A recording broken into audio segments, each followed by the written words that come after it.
시편 119편 9절의 말씀.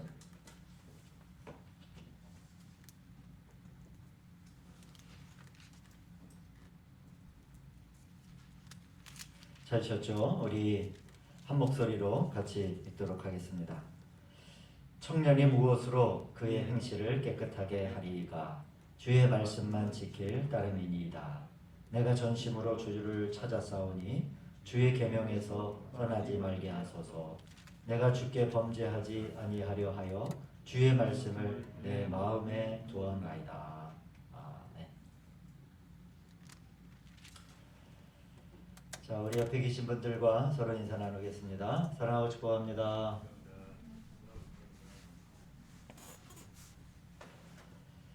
자,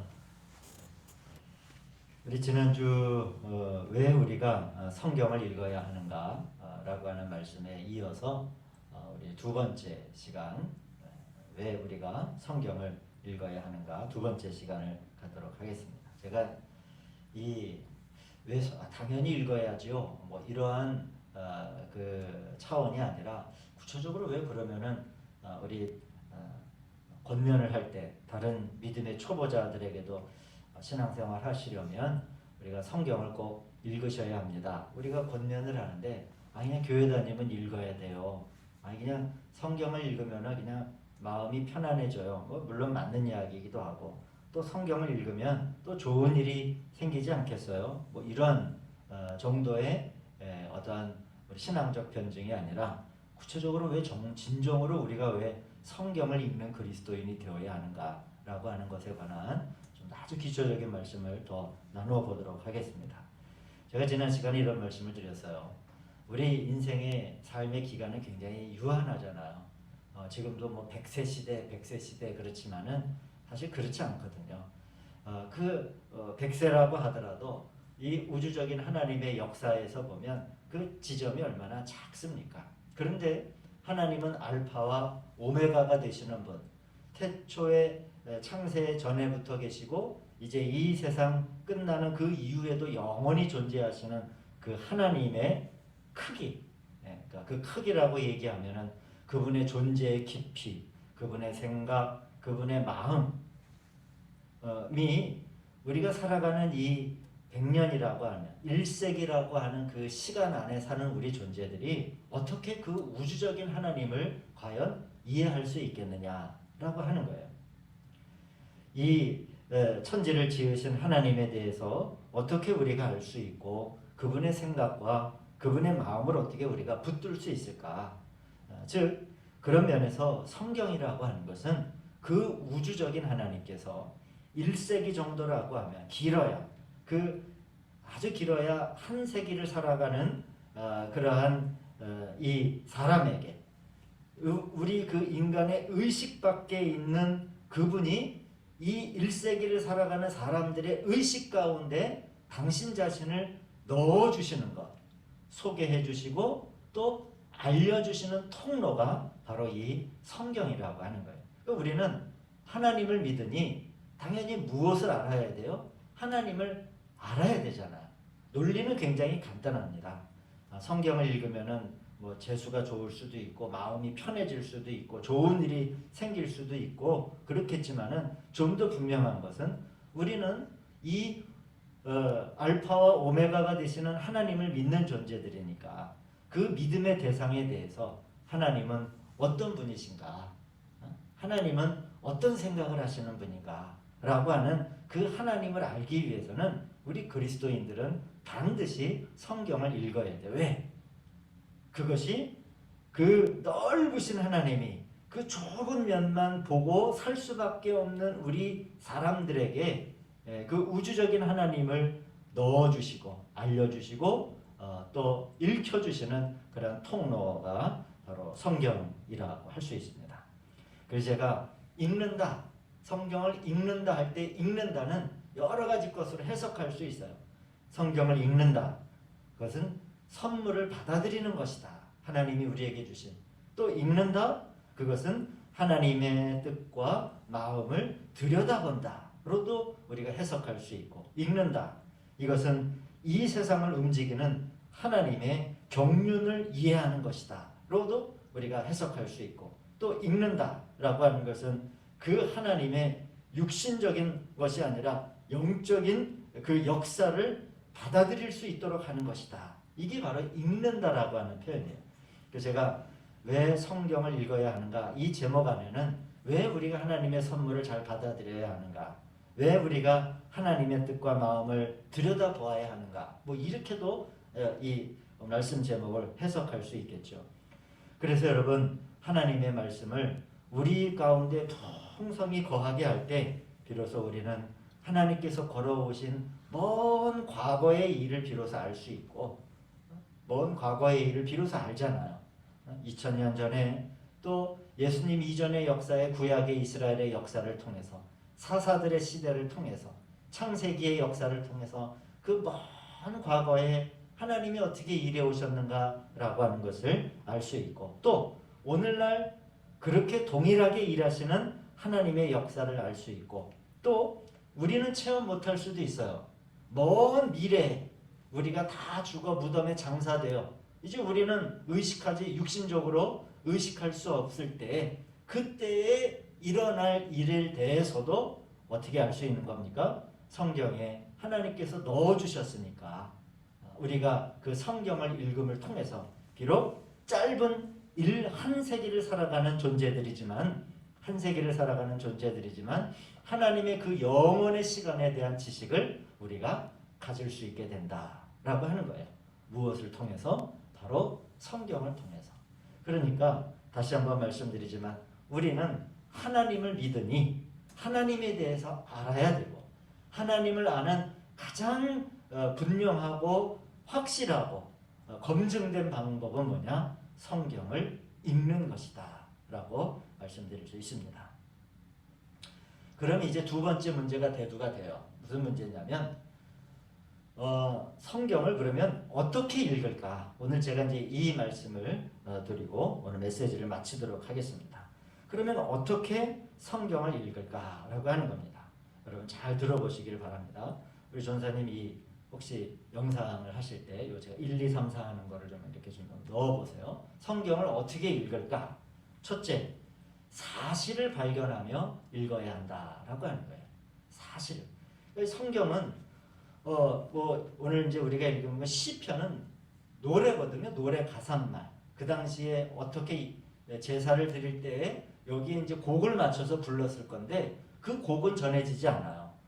그 가락은 전해지지 않지만 가사는 전해져 내려오는 거예요. 그렇게 노랫말도 있고 역사책도 있고 또 지혜의 문학도 있고 여러 가지 이야기들이 있어요. 그럴 때 우리가 성경을 읽을 때 어떻게 읽느냐?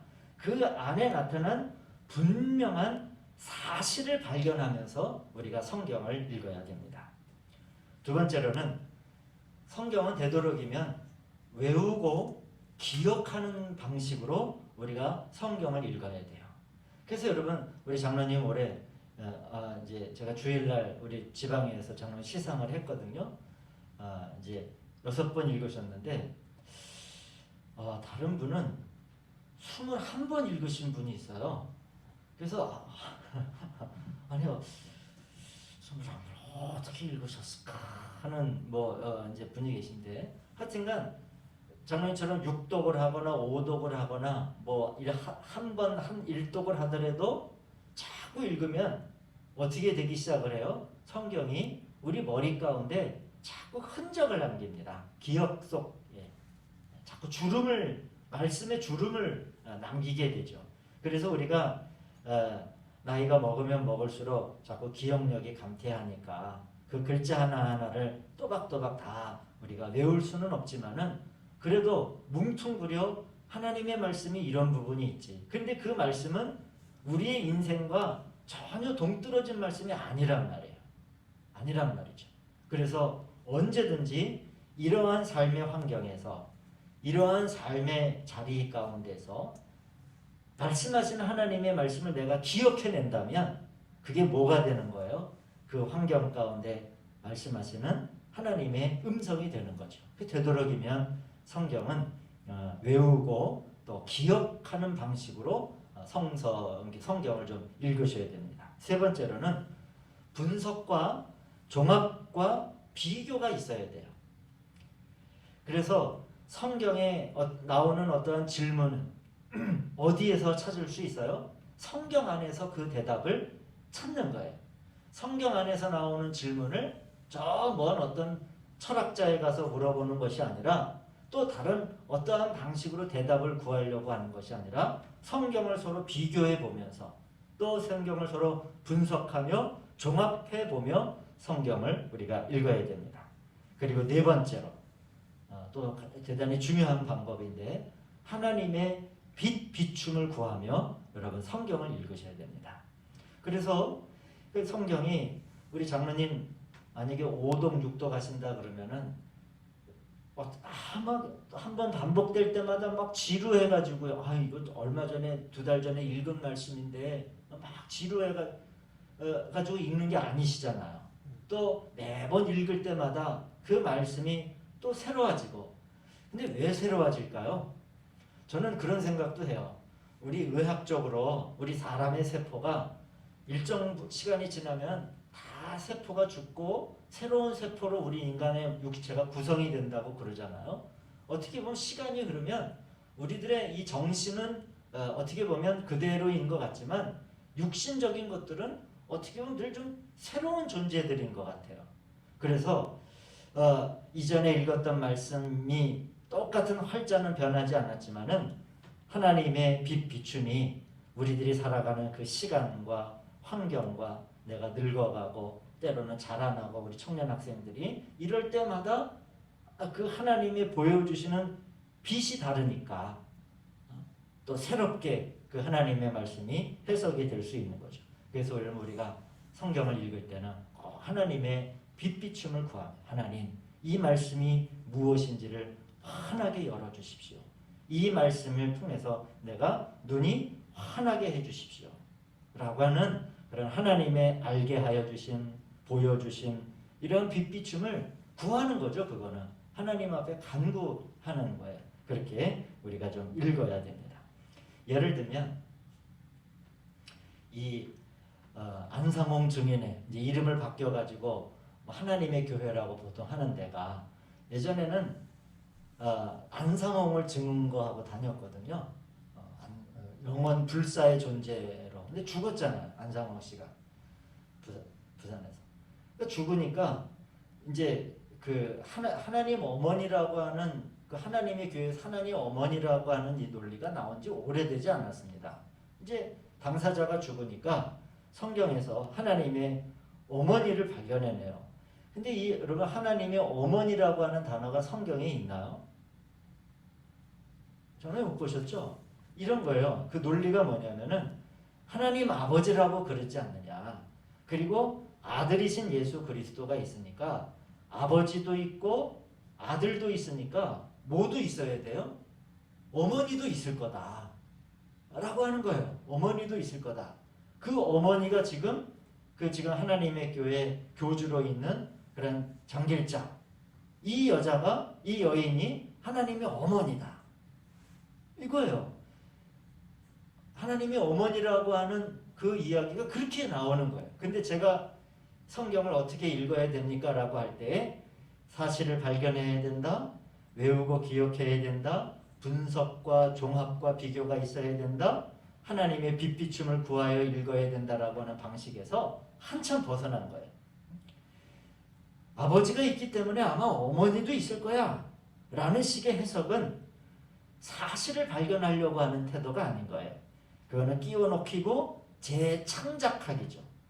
분석과 비교가 없기 때문에 그러한 말들을 하는 거죠. 또 한 가지 예를 여러분 보십시오. 성경을 읽다 보면 신약 안에서 이런 말이 있습니다. 주 안에서, 그리스도 예수 안에서, 그리고 그리스도 안에서, 그리고 그리스도 예수 안에서 라고 하는 주님을 향한 호칭을 부를 때 이러한 표현들이 있어요.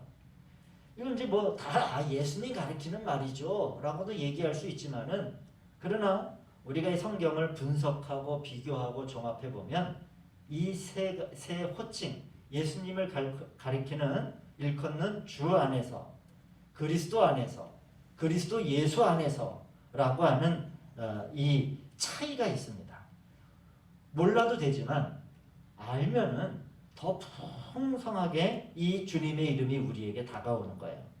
여러분, 예수라고 하는 이름은, 호칭은 어떤 의미가 있습니까? 이 땅에서의 그분의 이름이에요. 마리아의 독생자 아들로서 이 태어나셨을 때, 어렸을 때 그분에게 붙여진 이름이 바로 예수예요. 그럼 그리스도는 어떤 이름입니까?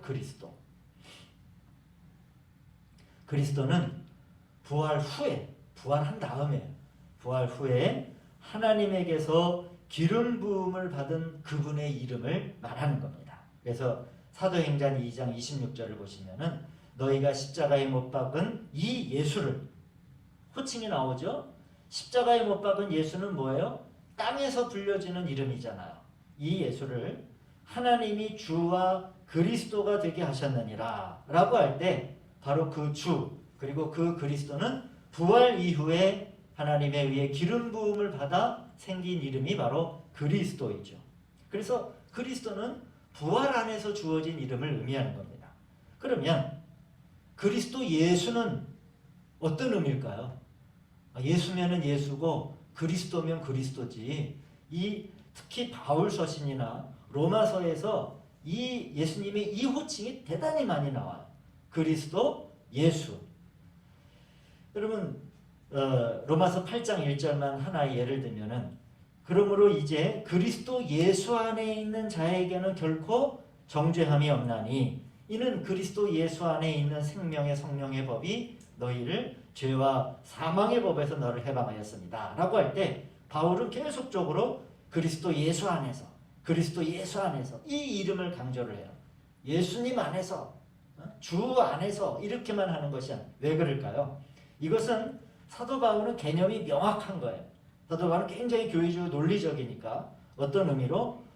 바로 그리스도 예수라고 하는 건 앞에 그리스도가 나오잖아요. 이 그리스도는 어떤 그리스도라고요? 부활하신 이후에 붙여진 호칭이란 말이에요.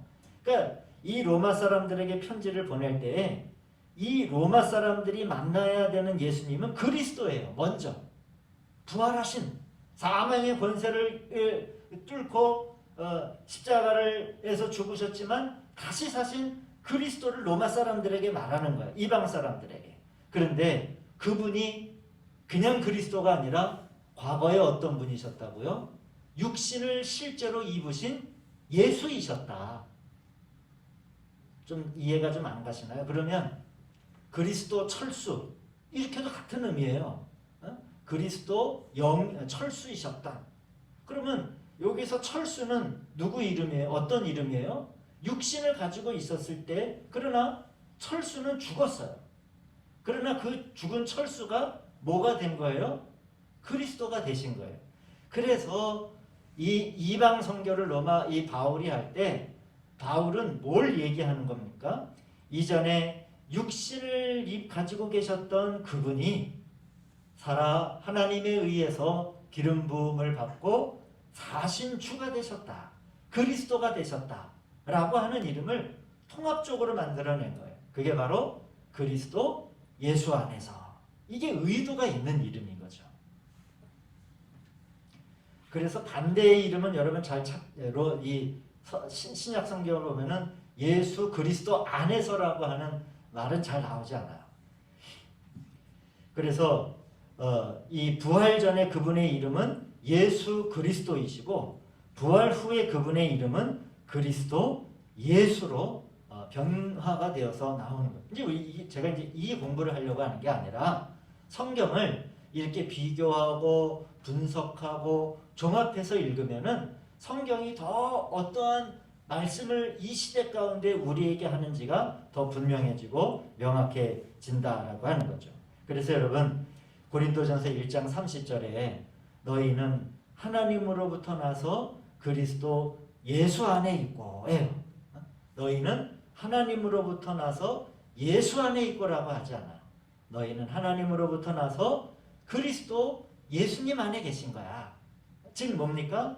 이전에는 육신을 입으셨던 분이지만은 부활하신 그분 안에 너희가 있는 거야. 왜? 고린도 교회 교인들에게 사도 바울은 뭘 말하고 싶었기 때문에 그래요? 부활의 능력을 말하고 싶고 살아나신 그리스도를 이야기하고 싶고 죽음의 문을 깨뜨리신 그리스도를 말하고 싶었기 때문에 당신들은 하나님으로부터 나와서 바로 그러한 부활하신 예수님 안에 있는 존재들입니다. 고린도 교회 사람들에게 바울은 그 이야기를 한 거죠. 이렇게 우리가 성경을 읽을 때 1, 2, 3, 4에 제가 말씀드렸은 이 원칙, 사실을 발견하고 그 사실을 좀 많이 기억해 두고 성경의 이야기를 그리고 분석하고 비교하며 그런 다음 하나님 앞에서 앙망하며 기도하며 성경을 읽을 때에 우리가 성경 말씀, 즉 하나님의 마음과 하나님의 뜻과 하나님의 움직이심과 그 방향이 우리가 그 방향을 우리가 더 잘 볼 수 있게 될 것입니다. 그러기에 우리는 성경을 그리스도인들은 무릇 꼭 읽어야 돼요. 그래서 읽어야 되는 거예요. 자, 여러분 왜 당신은 그렇게 매일 성경을 끼고 삽니까? 당신은 왜 성경을 그렇게 봅니까? 라고 말씀하신다라고 하면 성경을 읽는 게 재밌어서 그래. 그 말도 틀린 말은 아니고 또 억지는 아니지만은 좀 더 우리가 이제 신앙의 연륜이 깊은 사람이라고 하면 제가 이제 말씀드린 또 반복하면 시간이 가니까 그러기 때문에 우리는 하나님을 알아야 되기 때문에 이 1세기를 살아가는 짧은 시간을 살아가는 우리 안에 하나님을 계시하신 말씀을 우리는 읽어야 되는 겁니다. 라고 그렇게 말할 수 있고 또 권면할 수 있는 우리 성도님들이 되시기를 주님의 이름으로 축원드립니다. 그러면 이 부분만 하고 말씀을 마칠 텐데 그럼 더 효과적으로 성경을 읽는 방식이 있어요. 어떻게 성경을 읽어야 할까 말씀을 드렸죠. 이제 오늘 세 번째 마지막은 어떻게 그러면 더 효과적으로 우리 안에 선물을 주시고 당신의 모습을 개입하시고 우리에게 알려주신 그 하나님을 어떻게 하면 더 효과적으로 성경을 우리가 이해할 수 있을까? 첫째, 읽은 후에 묵상하는 방식을 성도님들이 한번 잘 기억해 보시기를 바랍니다. 조지 밀러의 책을 보면 성경을 읽는 것에 대해서 이런 얘기가 있어요. 하나님의 자녀가 매일 아침에 마땅히 해야 할 일은 그의 속사람을 위하여 양식을 얻는 것이다. 우리 겉사람이 음식을 먹지 않고는 일을 할 수 없듯이 매일 아침 우리 속사람도 양식을 취해야 된다. 밀러는 이 성경을 읽는 것을 자신의 속사람의 양식이라고 생각을 했어요. 근데 여러분 밥을 먹을 때 어떤 분은 그러잖아요. 그냥 대충 한 서너 번만 씹고서는 훅 삼키면은 그게 뭐 많이 건강에 좋은 방식은 아니라 그러잖아요. 밥을 옛날 우리 어른들이 야 꼭꼭 씹어 천천히 먹어라. 우리 어른들이 그렇게 한 것처럼 밥을 음식을 입에 머물고 꼭꼭 씹어서 여러 번 씹어서 잘 입에서부터 분쇄해서 소화를 시키면 그 음식물의 많은 부분을 우리가 영양분으로 가져갈 수 있듯이 성경 말씀도 마찬가지예요. 우리가 하나님의 말씀을 받아들이고 우리가 읽기는 하는데 읽을 때 어떻게 더 효과적으로 우리의 속사람을 향한 양식으로 삼을 수 있을까? 그것을 이제 밀러는 이 묵상이라고 하는 방식을 이야기한 겁니다. 그래서 속사람의 양식이란 뭐냐? 그건 기도가 아니라 하나님의 말씀이다. 이제 이 말은 물이 수도관을 통과하듯이 단순히 하나님의 말씀을 읽음으로 우리들의 생각을 스쳐 지나가게 하지 말고 그런 뜻이 아니라 읽은 말씀을 다시 묵상하고 그 묵상된 내용이 우리 마음에 적용되는 길을 찾아보는 게 바로 묵상이다 라고 하는 거예요. 수도관처럼 그냥 말씀이 생각을 휙 스치고 좋은데 이런 게 아니라 이 말씀이 내 삶 속에 어떻게 적용되는 길을 한번 천천히 찾아보는 것. 그래서 뮬러가 한 얘기가 또 이런 얘기. 영적으로 우리는 약하지만 그럴수록 더 묵상하여 우리 속사람을 강건하게 해야 한다. 만일 우리가 이렇게 한다면 우리의 생각은 방황하지 않게 되는데, 이것은 우리가 묵상하지 않고 기도하러 가는 것보다 훨씬 더 낫다. 이렇게 성경 읽는 방법을 얘기를 했습니다. 자, 이렇게 읽은 후에 묵상하기도 있어요. 그러나 모든 성경을 한 구절 딱 읽은 다음에 말해요. 아, 이 말씀이 어떻게 내 삶에 적용이 될까 하고 한 10분 앉아가지고 이렇게 읽으면 이 성경을 언제 우리가 많이 읽겠어요? 그러니까 어떤 방식도 있어요. 두 번째 효과적인 방식은 보편적인 성경 읽기도 있습니다. 만일 믿음의 초보이며 이 믿음의 길을 걷기 시작한 지 얼마 안 되는 분들은 성경 내용이 매우 낯설어요. 매우 낯설어요. 우리는 이제 좀 이게 눈에 익숙하고 이 내용이 낯설지 않잖아요. 그런데 처음 이 성경을 여는 분들은 이 단어 자체가 아주 낯설어요. 그게 몰라요. 모르는 게 당연합니다. 그럴 때는 연구식 성경 읽기가 적합하지 않아요. 그걸 계속 뭐 연구하고 단어 하나 붙들고 거기다 막 동그라미 막 쳐가면서 읽는 것보다 어떻게 읽는 게 훨씬 더 낫냐면은 이제 한 장씩 지속적으로, 그리고 약간 속도를 내서 쭉 읽어나가는 게 훨씬 더 유익합니다.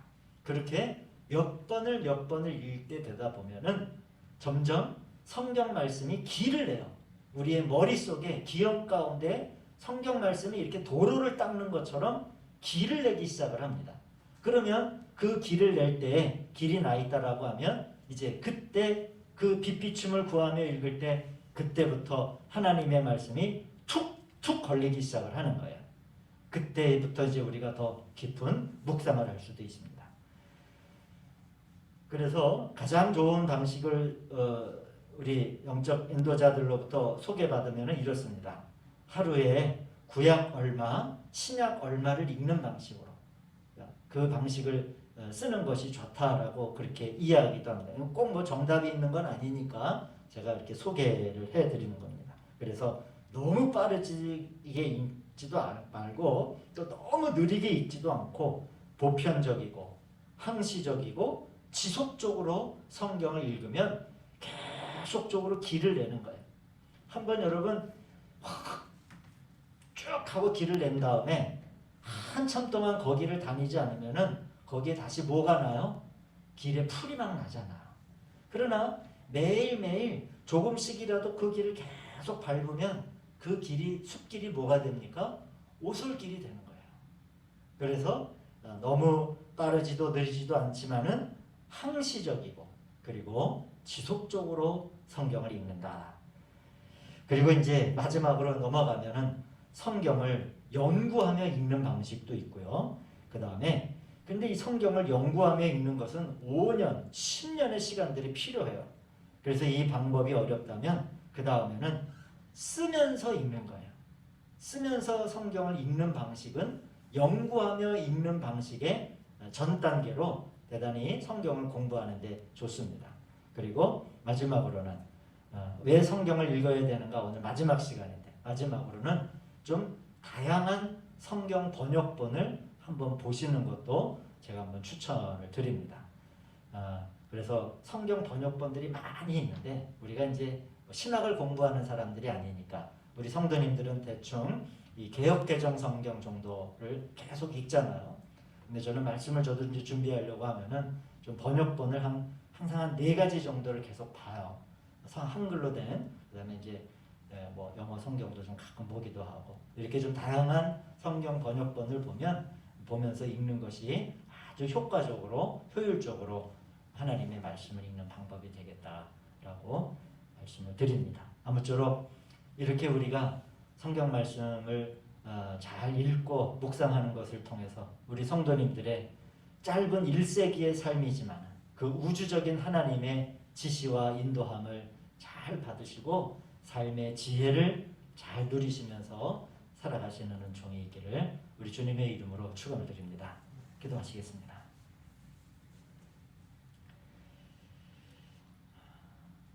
그래서 이렇게 우리 사람들이 물었습니다.